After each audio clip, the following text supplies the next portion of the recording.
Hi, I'm Marshall Thomas. I'm going to talk about political and economic reform in the chaotic 21st century. The world seems more chaotic, and the United States internally seems more chaotic for various reasons.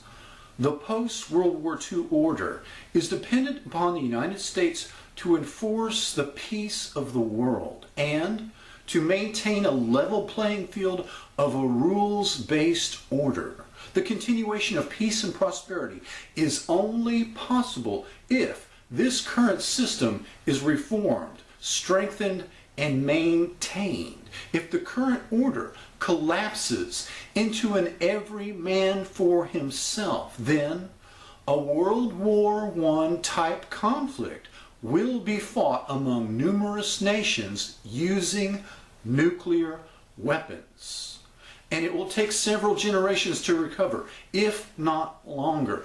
The fall of the Roman Empire began 1,000 years of darkness. The American experiment is growing less economically viable both for the working class and for the middle class, without which it cannot continue in its present role.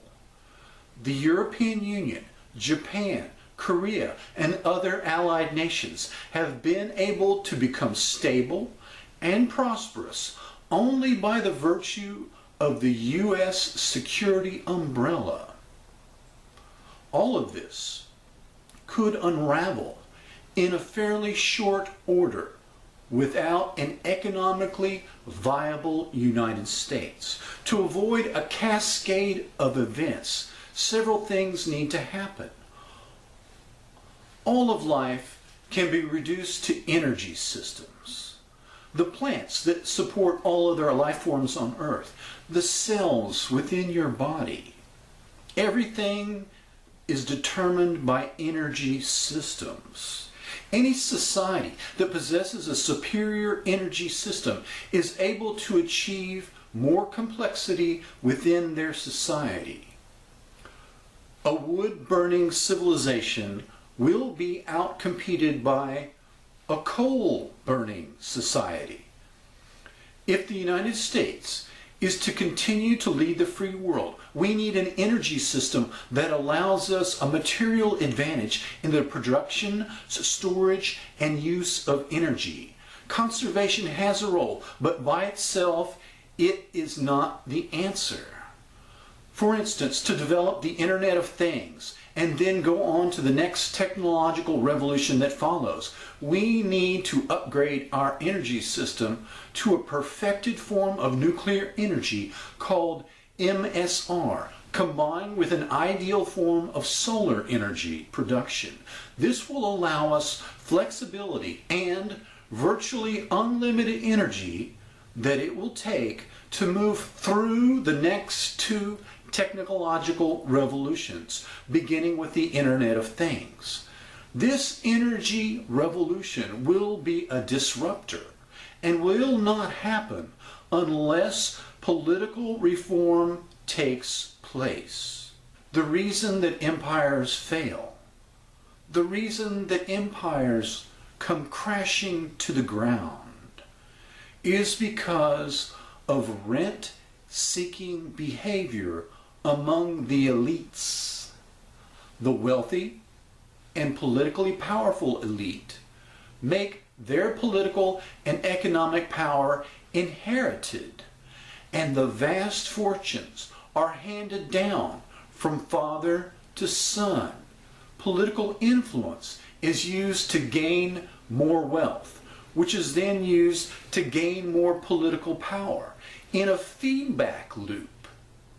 The larger society is left to shoulder the expenses in a rigged game of private profit and public expense. The basic inequality leads to debilitation and dysfunction until the edifice of the state is hollowed out from within, and when an outside force applies pressure, the state collapses from within. This process is currently at work in the United States, but can be corrected through political and economic reform. When the super rich die, their descendants should inherit no more than $10 million each, and the state should utilize the remainder.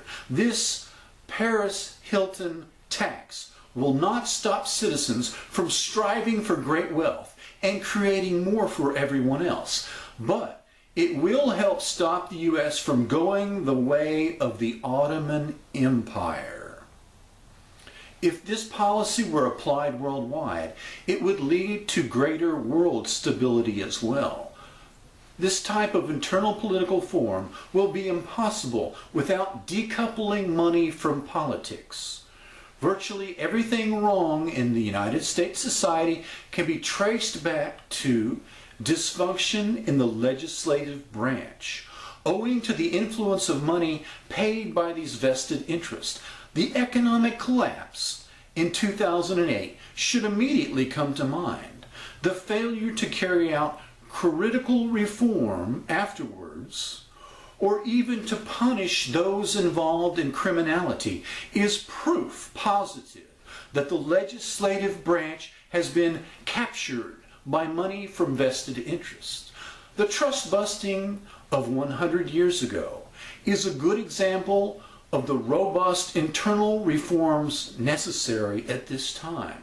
The political process of the 2016 elections might be expected to deliver reform to these outraged populations of the United States, the working class and the middle class, who are getting a raw deal for the last 30 years. But the popular revolt on the left, led by Bernie Sanders, has failed.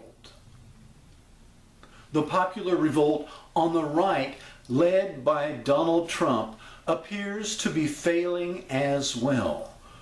The young people on the left and the workers on the right have been divided and conquered by political ideology to the detriment of their economic destiny.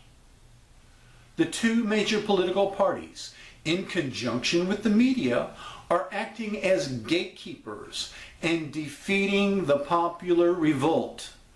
This sad state of affairs necessitates a large-scale tax revolt to force the reforms described. Thank you, and God bless.